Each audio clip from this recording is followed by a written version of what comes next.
Holy shit, you guys! There's so many of you! You know when you're in a restaurant and you always want your back against the wall so that you can be protected from ninjas? And I can't do that because there's lots of people here. So, I'm a little panicked. Not just because of ninjas, but also because I have panic disorder, which you probably know if you've read this book. So, deep breath. Sorry. I did not do this in the proper order because I did some signing outside and now I'm like going backward in my head and thinking, how do I start this? And now I remember. Thank you. First of all, thank you for coming. Thank you for coming all the way out here. Thank you for sharing your story and your little sister. Thank you for coming out and for supporting this book. It came as a great surprise to everyone associated with this book, including myself, when it opened #1 on the New York Times list. And what was really great about that is, first of all, I felt like I was in a coma for a really long time.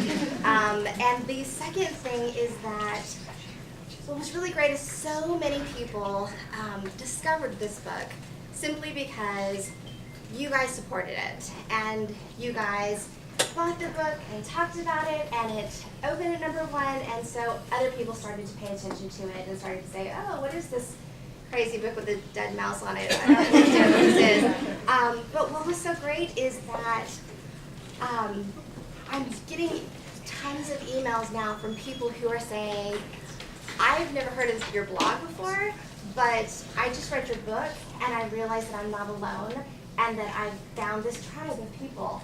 And that's a really amazing, wonderful thing. So it's because of you and because of your support that people are realizing that they aren't as alone as they thought that they were, which is a wonderful thing. So thank you not only from me, but thank you from them as well. I am going to do a reading, which is really rather offensive. We love that. You probably guessed. Yeah, exactly. It's fine.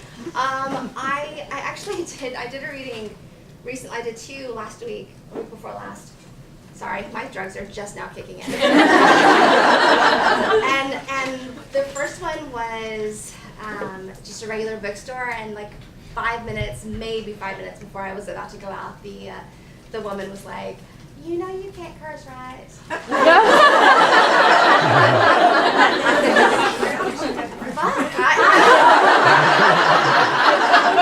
And like they had explicitly asked me to come, so it wasn't like I didn't know. So I was like, there's no way I can read this without cursing. And she was like, well, why don't you just read that sweet little chicken chapter? And I was like, knock knock, motherfucker. She was like, well, you can't say that. You just replace some of those words. And I was like, well, I don't understand how. Like, what do you mean? And she was like, well, instead of saying the S word, say poo. You know, holy poo. You know, I was like, oh my god. So I was like, how about if I just replace all the curse words with the word hippopotamus? That's how ridiculous it is. And she was like, okay.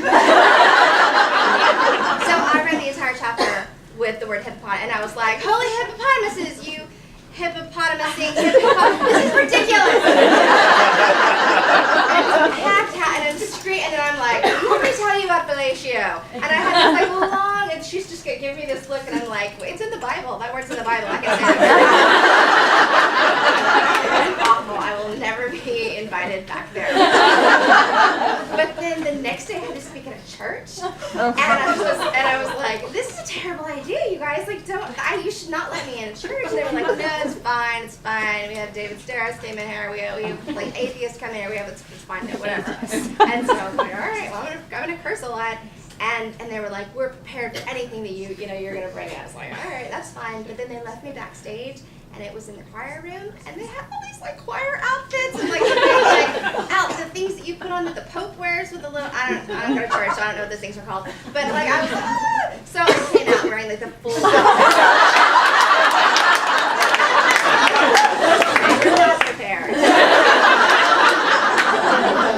And then I made a little altar, and I put Copernicus in it. With his arm off accidentally. Sorry, Copernicus. He'll be available for pictures. And actually, my sister and I bought today this really awesome purse made of leprosy.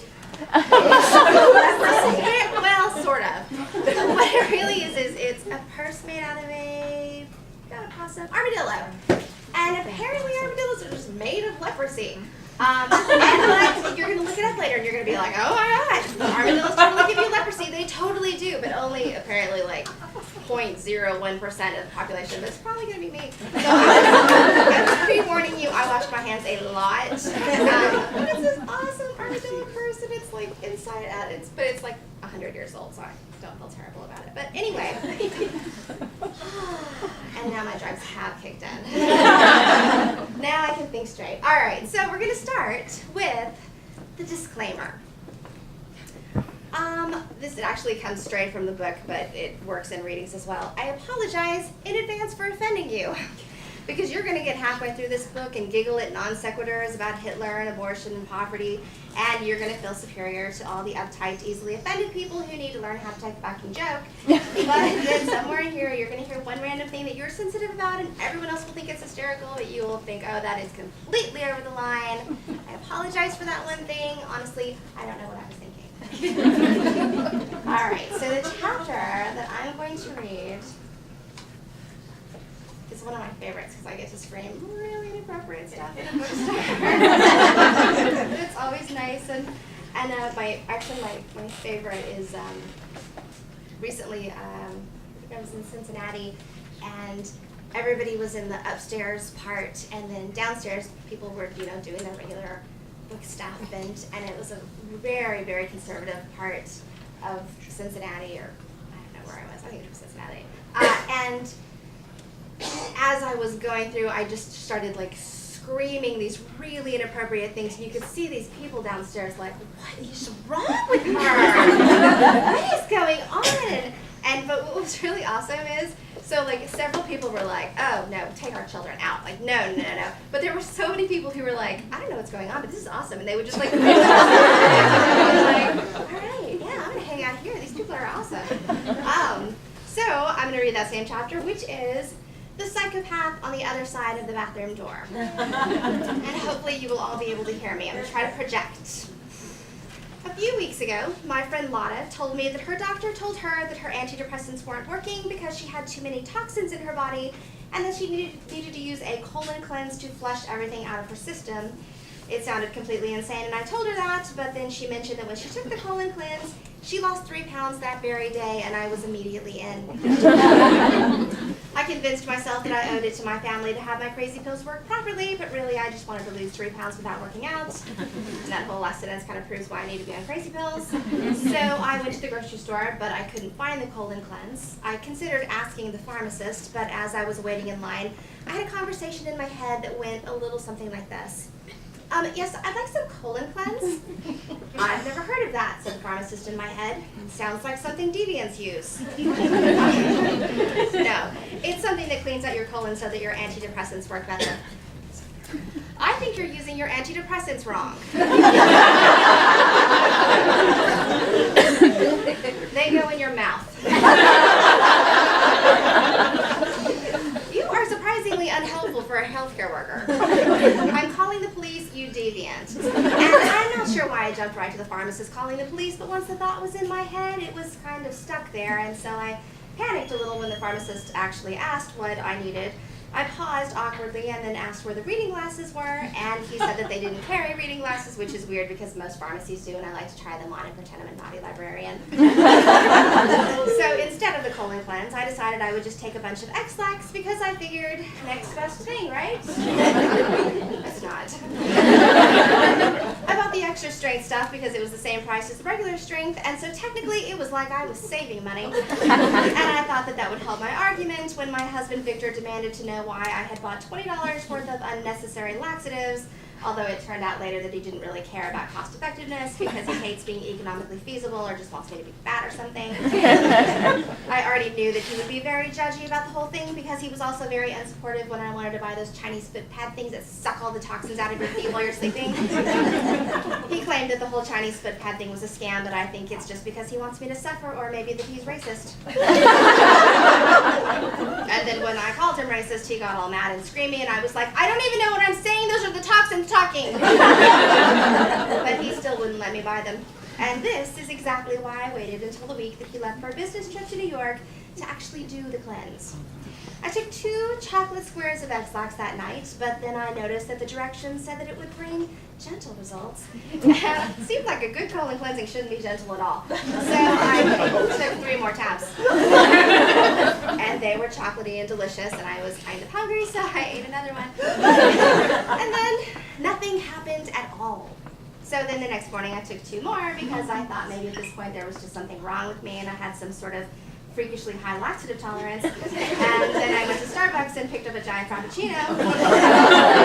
Yeah. See, you guys get it.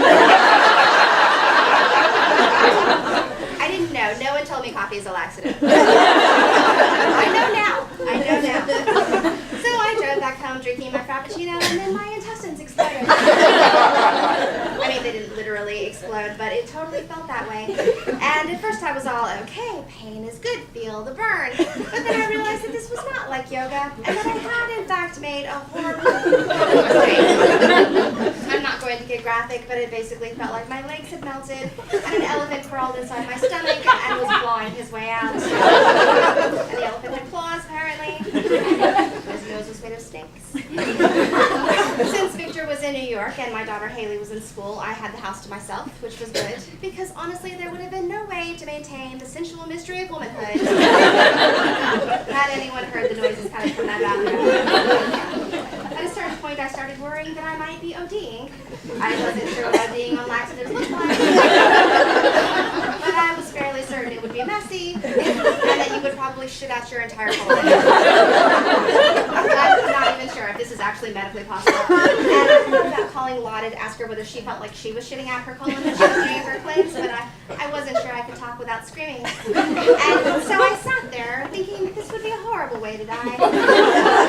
Because basically no matter what I had accomplished in my life, it would always be overshadowed by, and then she died on the toilet from cleaning out her own lower intestine. Like if it had happened to Thomas Edison, that would be the very first thing it would say in his Wikipedia entry. And it'd be all, Thomas Edison, who pooped out his own colon, made a variety of inventions and changed the way we live today. Did we mention he pooped out his own colon? Because he totally did. Thomas Edison pooped out his own colon. Honestly, we can't stress this enough. It was about this time that I decided I needed to take action, so I found some Pepto-Bismol and took a full dose. I considered taking more, but at this point I was concerned that I might need to call 911 for help, and I didn't want to have to explain why I had taken 3 times the recommended amount of laxatives and 3 titimes the recommended amount of anti-diarrhea medicine, because even to me it sounded like some sort of poorly planned suicide attempt. It was just 1 dose of the anti-diarrheal seemed somewhat rational comparatively. Surely, I thought to myself, this will make me seem more credible and less likely to be put on suicide watch. Of course, Pepto-Bismol was no match for the raw power of the Ex-Lax. Much like wearing shin guards in the middle of a tornado. Except even less effective, because at least with shin guards, when they found your body later, you could wear a skirt in your coffin, unless your legs got ripped off entirely, which can totally happen. But the Pepto-Bismol didn't do anything at all except turn my tongue black. Interesting side note, when I wrote this book, I thought that everybody, when you took Pepto-Bismol and it turns your tongue black, turns out it's like 1 in 10 people. Like, it's a weird side effect that's really rare. So basically, 90% of the people who read this book are like, what the fuck is she talking about?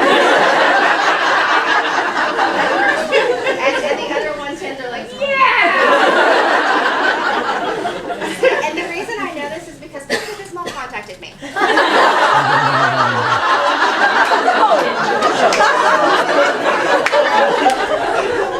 They were not pleased. It crossed my mind that maybe eating a bunch of cheese might help. It's homeopathic. Because once I went to school with a she had to go to the hospital to get the poop removed by a doctor. And after I heard that, I could never quite look at her in the same way. And I often wondered if she got to keep the poop that they removed. Like when you get to keep your tonsils. And then I remembered that I didn't even have any cheese in the house, and even if I did, it didn't matter because I couldn't leave the toilet long enough to get it.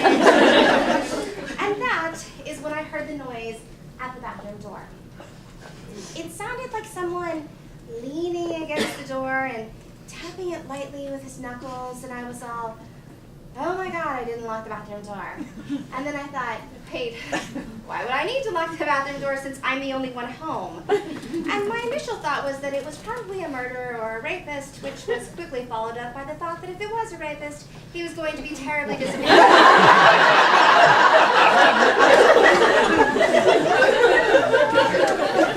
I heard the possible rapist again, and so I coughed because I thought maybe it was just a burglar who didn't realize I was at home. I hoped that the coughing might give him the hint that he needed to leave, but technically the other noise is coming from that bathroom. Much more intimidating than but I was trying to be polite because I'm a lady. And then someone slid a note under the door. And I stared at it because seriously, what the fuck? It was so baffling, I couldn't even get scared. I tried to slide my foot over to reach the note, which was a small white slip of paper, but I couldn't reach it, so I just yelled weakly, hello? Did you just pass me a note? But no one answered.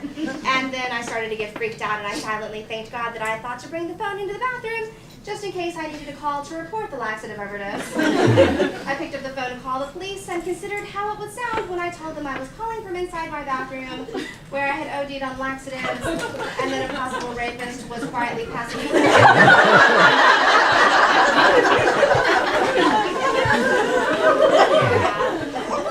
And then I thought it would be really weird if the note said something like, do you like me, circle yes or no? And I probably would have laughed too if it wasn't for the laxative rapist combo bearing down. And then another note came slowly peeking from under the door, and I realized this one wasn't a note at all. It was actually the wrapper from a Band-Aid. And that's when I realized I was probably dealing with a psychopath, because why would anyone pass me a Band-Aid wrapper unless they were completely fucking insane? And so I yelled out, I'm calling the police, and I have diarrhea. Because I thought that would discourage a rapist. And then it got really quiet, and suddenly the Band-Aid wrapper was violently pulled back. And I was like, what the hell? And then it shot back in the bathroom again. But this time, I could see it was being pushed under the door by a fucking cat paw.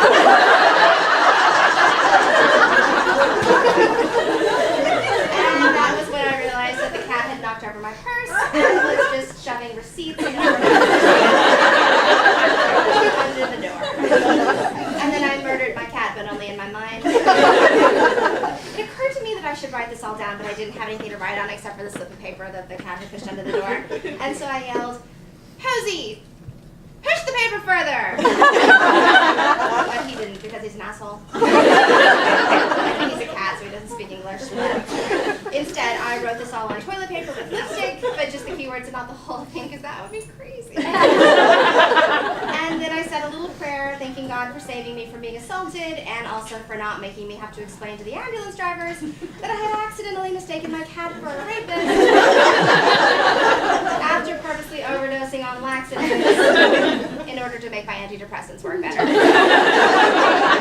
Mainly because that's the kind of story that gets told over and over again to the new ambulance crew recruits. Then I remembered that girl from high school who had to have that poop bubble removed, and so I thought in comparison my story probably wasn't so weird after all. Except when Victor came home, I told him about it, because how could you not share that?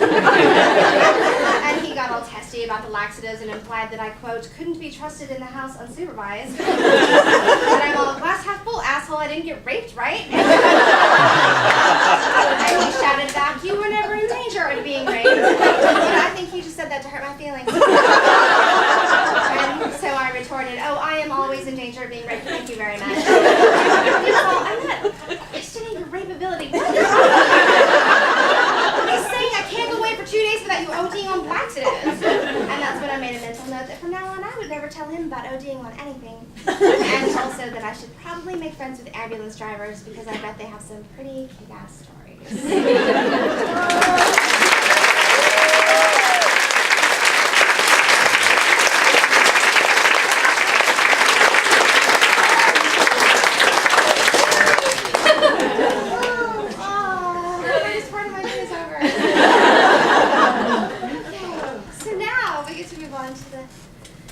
Easier part, which is the Q&A.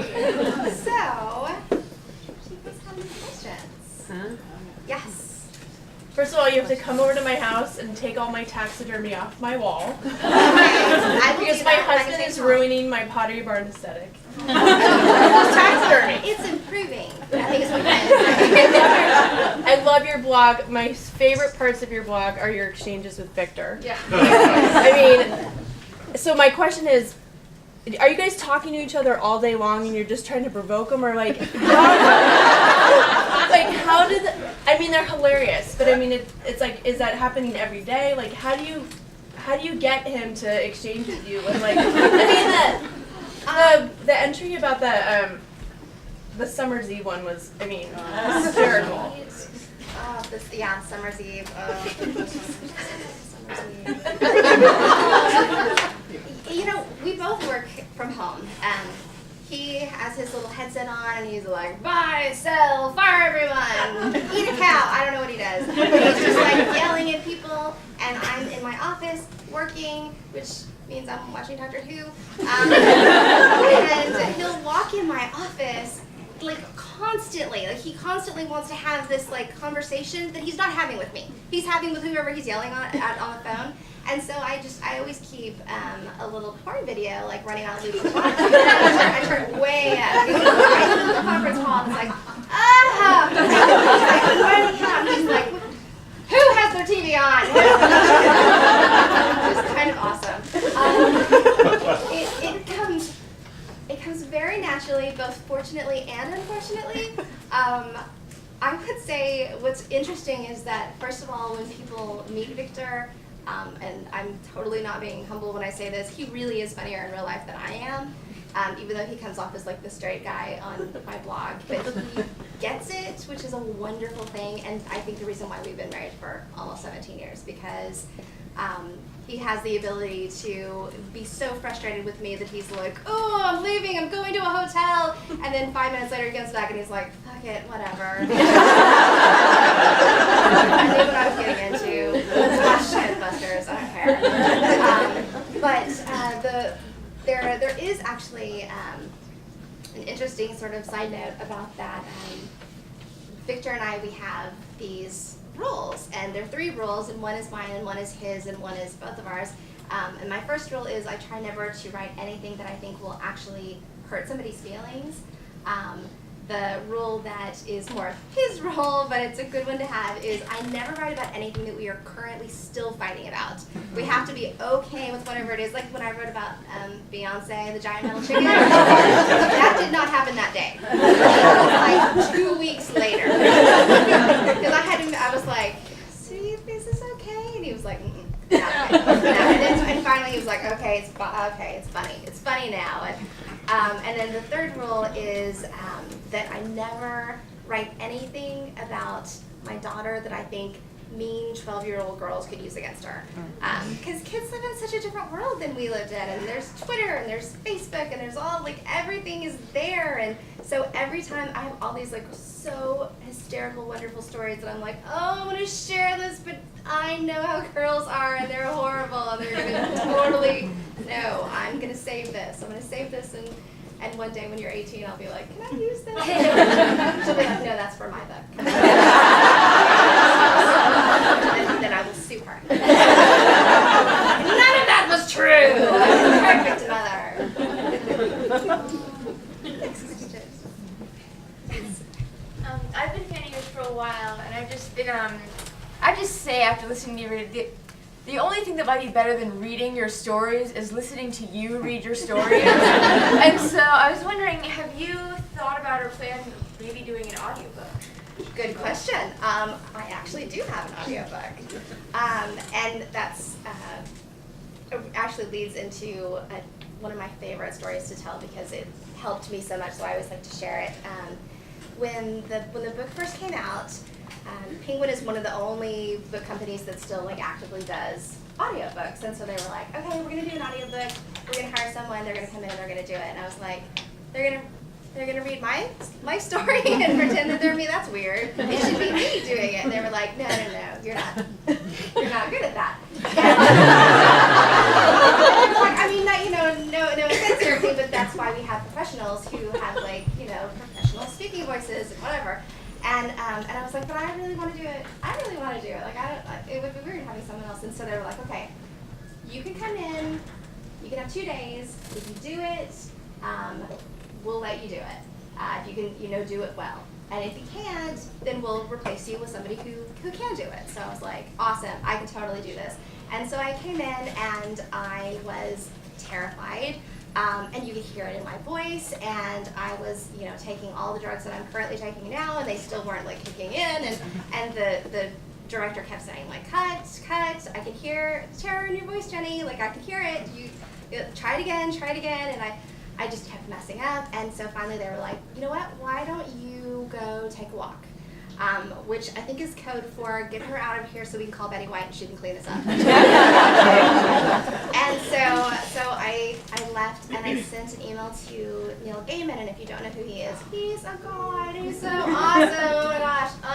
Anyway, you should read everything that he's ever written because he's fabulous. But he does his own audiobooks, and so I sent him an email and I was like, I'm terrified. I'm about to completely fuck up this opportunity. I don't want somebody else to read my book for me.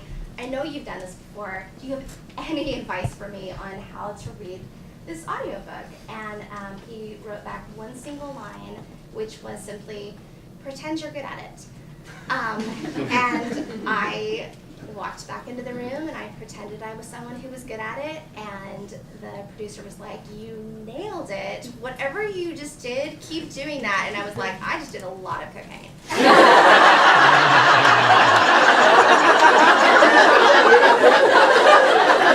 I was like, I'm kidding, I sent an email, it's fine. But to this day, and because I wasn't wearing pants, you could see it because I wrote it on my thigh before I came out. To this day, every time before I do something, because I have that same panic, I will write on me, pretend you're good at it. And it's amazing the difference that it makes, that confidence, even if it's not a real confidence that you have. And my hope is that one day I'll be able to scratch off the pretend and just be like, you're good at it. And that hasn't happened, but I have hope that maybe one day it will. So yeah. Sorry, that was a really long answer. Okay. Next question, yes. Your book was the first book I've ever actually picked up just based on the cover. Awesome. Based on the cover. And my question is, how do you come up with the names for the taxidermed animals? Does that just roll out? I can't believe how perfect they all are.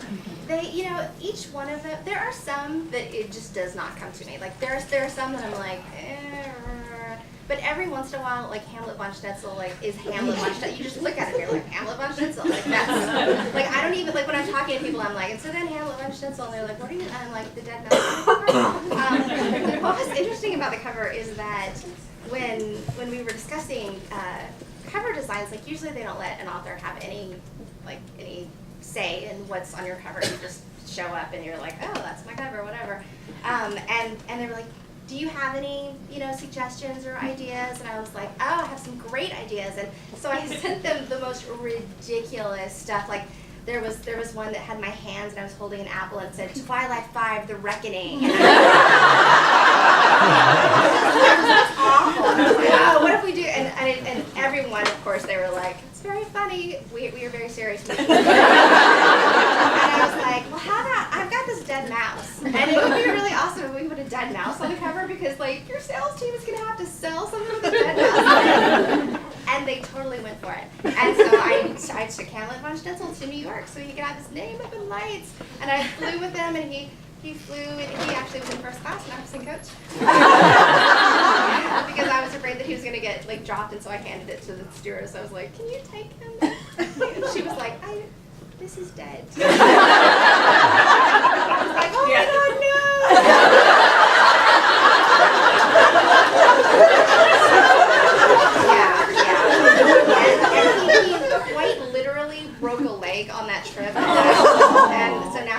he sits kind of a little sideways with a glass cloak, and he's just like, whatever. So yeah, I forgot what the question was. Sorry. Next question. So you say a mostly true memoir. What isn't true? Good question.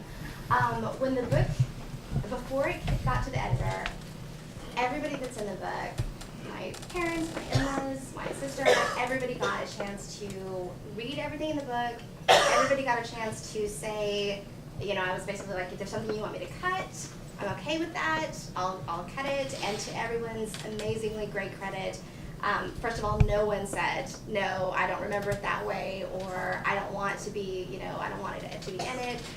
Instead, what happened is my sister was like, I can't believe you didn't write about Jenkins. And I was like, oh my God, I gotta go back. And so I showed the extra chapter, and my mom would say like, oh, I've got pictures of our raccoons in jam. Do you need that?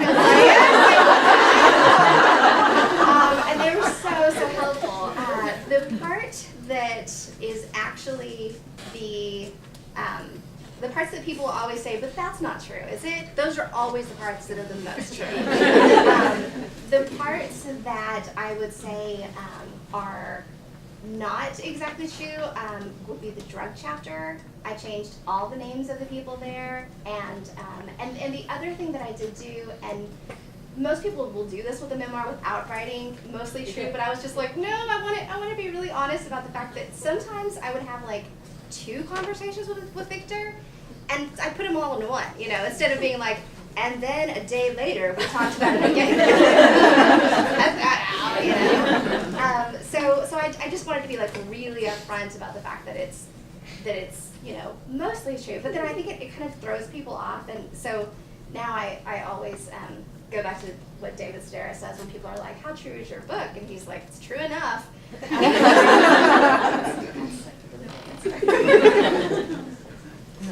you still have Beyonce? I do. Beyonce the Giant Metal Chicken still lives in the backyard. He's in the backyard facing Victor's office. And what I will do is I will take Beyonce and move him a foot, and then the next day I'll move him 1 more foot closer to Victor's office, and then the next day 1 more foot, and then after a couple of days Victor's like, are you moving that chicken? And I'm like, baby, you're working hard. I'm concerned about you. Like, are you okay? And then the next day I'll put the chicken like right up to the door like that. And it's awesome. I'm a big fan. I just pray to thank you and says thank you for expressing your truth in a way that uniquely honors your heritage, your family, and your community. And thank you for reminding us that non-traditional backgrounds are not lesser than, and that dignity, nurturing, respect, and creativity can be found in all types of environments. That's awesome. Oh my gosh. I just got all blurred on my next one. That is fabulous. Thank you. Yes. So when is your next book? Well, if I get it done, it's currently killing me. It's gonna work out in the end. It's due next January, and it's happy funny book about mental illness. Because who doesn't want a funny book about being crazy? And exactly, yeah, tons of people would want it. It'll be fine. I was really surprised, like when I wrote this book, I just was like, I think everybody has a book inside of them, and so this was my book, and so when I got finished, I was like, this is it. Like, I'll still write my blog, but I don't have another book, and my editor was like, you're kind of a little off balance. Maybe there's something there you want to talk about. And I was like, you know what, I probably could. Okay, I'll write a mental illness book, and it's really hard. But also really rewarding and really therapeutic. I'm very lucky if you've read the book or read the blog long enough, you know that I talk about mental illness a lot, and when I first came out about it, I was very kind of afraid of what the repercussions would be when I talked about depression and anxiety disorder, and slowly came out more about some of the other like self-harm issues that I have, and I was very afraid of what the response would be, but I felt like I didn't have a choice to not share it because I was at the point where I would have week-long periods of depression where I just could not get out of bed. And so what I would do is I would write these blog posts and have them set up so that whenever one of those like blue periods would strike, I would be like, oh, I can just, post these things. And people were like, oh, you're so funny. And inside I'm like, I haven't showered in 3 days. Like, I just want to die. Why am I so in this hole, and why do I feel this way? And I felt like I was creating false history by not being honest about it. So I decided to be upfront about it, and I was amazed at the response, which was thousands of people saying, I thought it was just me. I thought I was the only one who had this same issue or the same problem, or I've taken that same drug, or I had the same reaction. What is really amazing is that I have this file, and I used to call it the file of 24, and it was 24 people who had sent me emails about the fact that they were currently in the process of committing suicide and decided not to, not because of anything that I wrote, but because of the response that they saw to what I wrote. Because they saw not just one person being like, I'm messed up, I don't know what to say, I'm messed up, but they saw like thousands of other people saying, oh my God, me too, and then they realized how completely not alone they were. And they got help, and they're all still here, and now that file is the file of 36. And that is you guys. I mean, that's the community. That's what you brought and you built, and those people are here because of you and your support. And so if you've ever left a comment or said something kind to somebody when they were having a bad day, it's amazing how that little none of us are perfect line makes such a difference. Or just having somebody say, depression lies, it's lying to you. Actually, the world is really good with you in it. It would not be good without you in it. And I'm very lucky that I have people when I'm in a dark place where I can tweet out and say, I'm having a bad time, like things aren't working well in my mind and I don't know why, and I feel like I'm a bad person, and people will remind me the way that I try to remind everybody else that depression does lie and that you get through mental illness. I mean, you have to keep battling it every damn day, but it's worth it. For the times when you come out into the sunshine, you're like, oh yeah, my brain was trying to murder me and I succeeded. I saved it. Bastard. Oh. He's such a jerk. Sorry. Well, so I wanted to say that I found your blog just like a month before I was diagnosed with breast cancer, and reading your blog every day was a huge inspiration and ability to it gave me something to do every day that always made me smile. So all of the question I have is about touching on mental illness and physical illness, and whether being in the spotlight so much and shining such a bright light on a subject that's been pretty taboo, I think, and to society's detriment has been very taboo for such a long time. Has it made it easier or harder in some ways? A little of both? Both. In some ways it has been wonderful in that I know that right now if I said, I'm having a panic attack and I need to hide under this table, everybody here would have my back and you guys would be like, whatever, we're going to talk about it. And that is a wonderful thing. What has been even more helpful is the fact that I've realized that it's not just in a community where people know my background, that there are so many people out there that suffer from in the same way, that even if I went into a group of total strangers and said, I'm having a panic attack and I need to hide under the table, probably 1 in 10 people would be like, oh, that person's crazy. But the rest of them would be like, okay, yeah, my mom has that, or yeah, I've seen that before, or yeah, I totally get that. And giving yourself permission to do that, I think, is a wonderful thing. That's another thing is giving myself permission to say no to things. With the tour, it's so often where I'm in New York, or I'm in someplace fabulous, and I look out the window and then there's Times Square, and I think I should be out there because Times Square, and then I think I'm gonna make myself really sick if I go outside because I know I can only handle being around people and being in crowds for a limited amount of time. And so instead, I'm just gonna read a book and spend the whole day inside. And for a long time I felt like, oh my God, I'm such a loser. Like, why can't I be a normal person who just appreciates life and takes every opportunity and grasps at it and stands on table and says carpe diem? And what I realized is that it's more important for me to take care of myself. And sometimes taking care of myself means saying no to things that the rest of the world would say, what's wrong with you?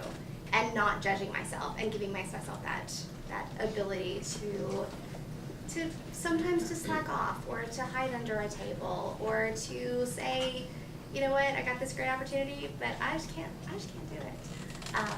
And that's been really helpful. And what's really great is how often people want to help you. How often when I say to like my publicist, I was just like, I know, yes, I got, like, Ellen maybe wants me on the TV show. I can't do it. I just cannot do it. And they're like, that's fine. And having that, knowing that people want to support you in so many ways, even though you want to say yes, is a really helpful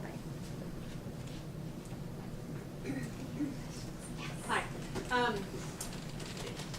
So last year I was on the board and I was in a sort of a support group, and somebody came in and they were totally upset and said, how can I pull myself out of this? And I said, well, fun with modern chemistry, of course. And everybody started to laugh, and I just thought, that just came right out of my mouth. I thought, wow, thank you, Jenny Lawson.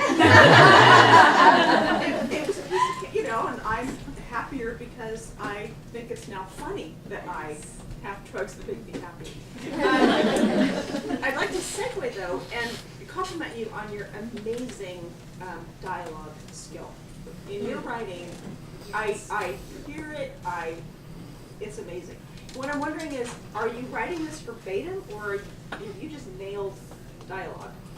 I am really, really lucky that the people that I hang around with are really funny and witty, and I can steal the stuff that they say. We're just like, that was fun. Hold on a second, I need to write that down. And that is like a really common thing where I'm like having a conversation with Lisa, and I'm like, hey, hang on, that's good. And so I think that's part of it. I think another part of it is learning your audience and finding your voice. Another part, and this is one thing that I think it's so hard to do, but if you're a writer, it's so important.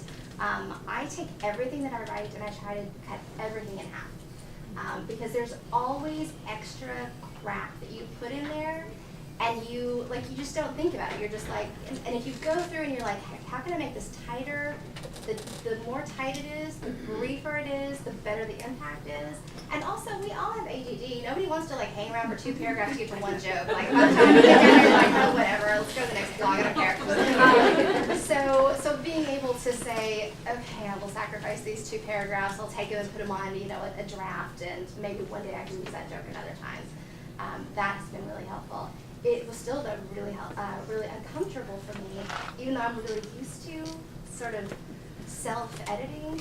When I wrote the book, I had already self-edited, and of course it took me 12 years to write this book, so it wasn't like I was just like, oh, here you go. I mean, I struggled for months and months and months over just, certain paragraphs.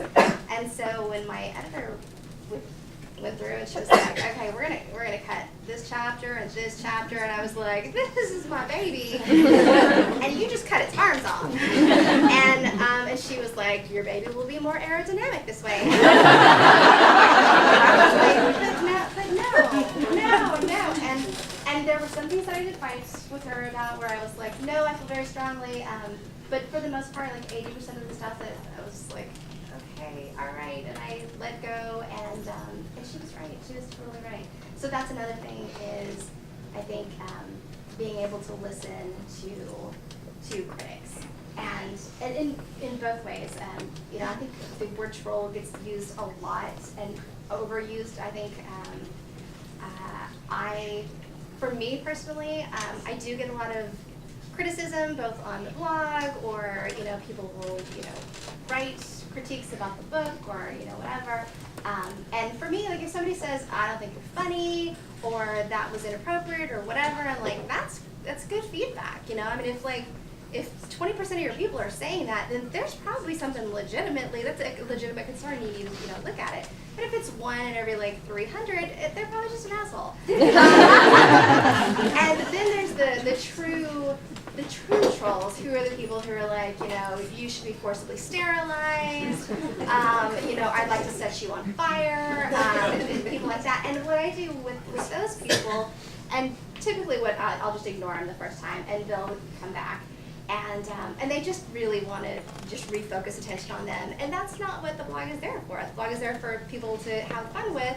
And if people get distracted with why did you say that? Then I'm like, I don't want you paying attention to that guy or girl or whatever. I want you to pay attention to the post. And so I will take you should be forcibly sterilized, and I'll keep the same name, but I'll change it to I love you so much, I wish I could be like you. And immediately they come back because they want to see your response, right? So they're like, I never wrote that, you whore, and I'm like, okay, I wish I could wear your skin, I bet you smell delicious. You do that seriously, you do it 3 times in a row, they never come back. Never come back. And that's how you know if you have an honest to goodness troll, because they're not there to give you any true criticism, they're just there to get in your head. And the other thing when it comes to criticism that I always try to remember is there's a chapter in here where I wrote, because one of my friends had gotten this really bad review from Publishers Weekly. And so I thought, it would be really funny, because it's not like I'm going to get any reviews from any of these places anyway, because it's just this, dumb book. And so I wrote this thing about how Publishers Weekly writes these terrible reviews. And it's just like a jokey thing, but Publishers Weekly did review it. Much like Pepto-Bismol, they were not pleased. It was the first and probably most scathing review that I had gotten, and the guy actually used words I didn't even know what they were. I was like, "What's mordant? Like what? What?" And so I was like, "The lugubrious what? I don't know." So I started. I'm going through, and I'm like, "Okay, well, yeah, that's legit." And then halfway through, he's like, and her terrible childhood only got worse with her horrible marriage. And I was like, oh, you totally did not get this book at all. So I'm like, okay, whatever. But what was interesting is that stuck in my mind for a really long time, that feeling of oh, maybe that person was right. Maybe I am juvenile. I mean, he's got a point. I am juvenile.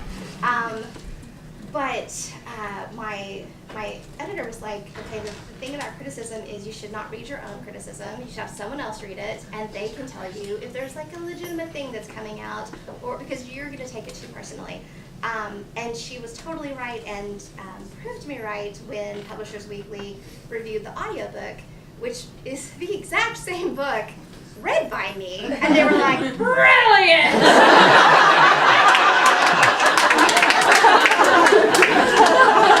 And that's when I realized, don't ever listen to criticism. Unless you have a wave of people telling you one thing, then totally listen. Otherwise, just be like, maybe. All right, I'll keep it in the back of my head. I think we have time for one more question. Yes. What do you love about blogging? What do you do not like about blogging? And where do you want to see the blog head? Good question. Let's see. What I love about blogging is the community. People who haven't gotten into the comment section will think that I'm being humble when I say this, but people who are in the comment section will know that it's true. The comment section is so much funnier than the original post. They take it's almost like I'm throwing out some idea, and then they're like, let's run with it! And it's so much funnier, and I'm like, oh my god, I should have made that joke. Oh, that's brilliant, oh, it's so good! And that's what I love. I love that it starts out as just this little thing that's playing in the back of my mind, and it becomes this thing where I start to learn, and I start to be like, yeah, that exactly. And so it's the community is, it's almost like we're teaching ourselves, which I think is amazing. I think it's also wonderful that, and a lot of people will be like, oh, don't you hate it when people poach your readers? And poaching readers is when when somebody comes in and they write some sort of comment that makes people go to their blog, so they leave their blog, I love that. I think, and if you write a comment that is funny and brilliant enough that people are like, I like you, you're making the community better. Like, it's growing. It's not like people are going to be like, nope, I only have time for one blog, that's it. I'm done. So I think that to me is the best part, is the community and the feedback and knowing that I can always turn to people and be like, help, I need help. Help me find the funny in this, or help me out of, whatever I'm dealing with. The thing that I struggle with the most, I have tremendous self-doubt. Even to this day, I struggle to write. And I think a lot of times people are like, oh, but you write a post every couple of days, but it's like a paragraph. So it's basically like you're spending 2 days like going over in your head going, how do I make this funny? How do I make this fit? How do I find a format where this is really going to work and is going to come off cleanly and is going to have impact? And I really struggle with that. I am extremely jealous and slightly angry at people like Stephen King or Neil Gaiman who are like, I got on a plane and then I came out and I'd written 8 books. But he legitimately tweeted that one time. He was like, I just got off the plane and I wrote a book while I was on the plane. And I was like, you're an asshole. And to his great credit, he was like, sorry. But so that's the thing that I struggle with. The thing that I look forward to the most, I'm really interested in seeing how the next book might change the community and the way that people view me, because I'm pretty out there about mental illness and depression and things like that, but I haven't been very out there about impulse control disorder and some self-harm issues and things like that. And there is a little part of me that's a little wary of, are people going to be like, oh, you were normal crazy before, but now you're too crazy for us? Like, no. So there is a little part of me that's a little worried about that. But at the same time, I'm also kind of excited about it to see, how it's going to hopefully change the world in some way, so that we can look at things and instead of being like most of my friends who are like, I don't understand, so like, why would you want to hurt yourself? And I just explained what's like when you're not hungry but you smell fresh baked bread and suddenly you're hungry, even though you're really not hungry, you just want that bread. And that's the same way with hurting yourself. Like, you don't really want to hurt yourself, but then you start to think about it and then you're like, I really need to. And in trying to explain it to them, I think I've understood it better myself, and I've been able to deal with it better myself. And I think it's helped my husband to understand it. And I think a lot of what we overlook is the fact that it's really shitty to have mental illness, but it's also really shitty to be in love with someone who has mental illness, or to be the parent of someone who has a mental illness. I mean, it is so difficult for them, and it's so easy for us to overlook that because we're in our own pain and we're like, you don't understand where I am, and they're like, you don't understand, I can't help you, you're hurting you and I love you. And so I'm hopeful that this will give people a better opportunity to kind of understand each other. And sorry, that went on for a really long time. All right, yes? Maybe one more. Okay, one more. Oh, yes. So will there be humor in there? I mean, Yes. Your voice. Yes, yeah. It was interesting so I started writing it and I was like, this is like really depressing. But it was funny, but I was like, but it's a really heavy subject. And I kept going back and forth with my editor. I was like, could I make like maybe 1 chapter about mental illness and 2 chapters about me? And she was like, yeah, because you're mentally ill. Of course. And she was totally right. And I was like, so really it is more of a collection of essays, and it does have a different, slightly different tone, but it's still the same irreverence. It's still tons of like conversations with Victor, and it's still, except for 1 chapter, which I'm really struggling with, which I'm like, just like, oh, I cannot find the funny in it yet. But aside from that, every other chapter even, and it's the same thing with this book where I'm like, you know what, how am I gonna write something funny about dead babies? Let's just do it. I will write something fun. And it's the same thing with self-harm and, you know, suicidal ideation and, you know, all that stuff. There is always in the back there's always something that we can laugh at, and there's something wonderful about laughing at this monstrous, terrifying thing that makes it this tiny little demon that is so much easier to get past. And so I really think that, at least for me, laughter has been my biggest sword in fighting things. And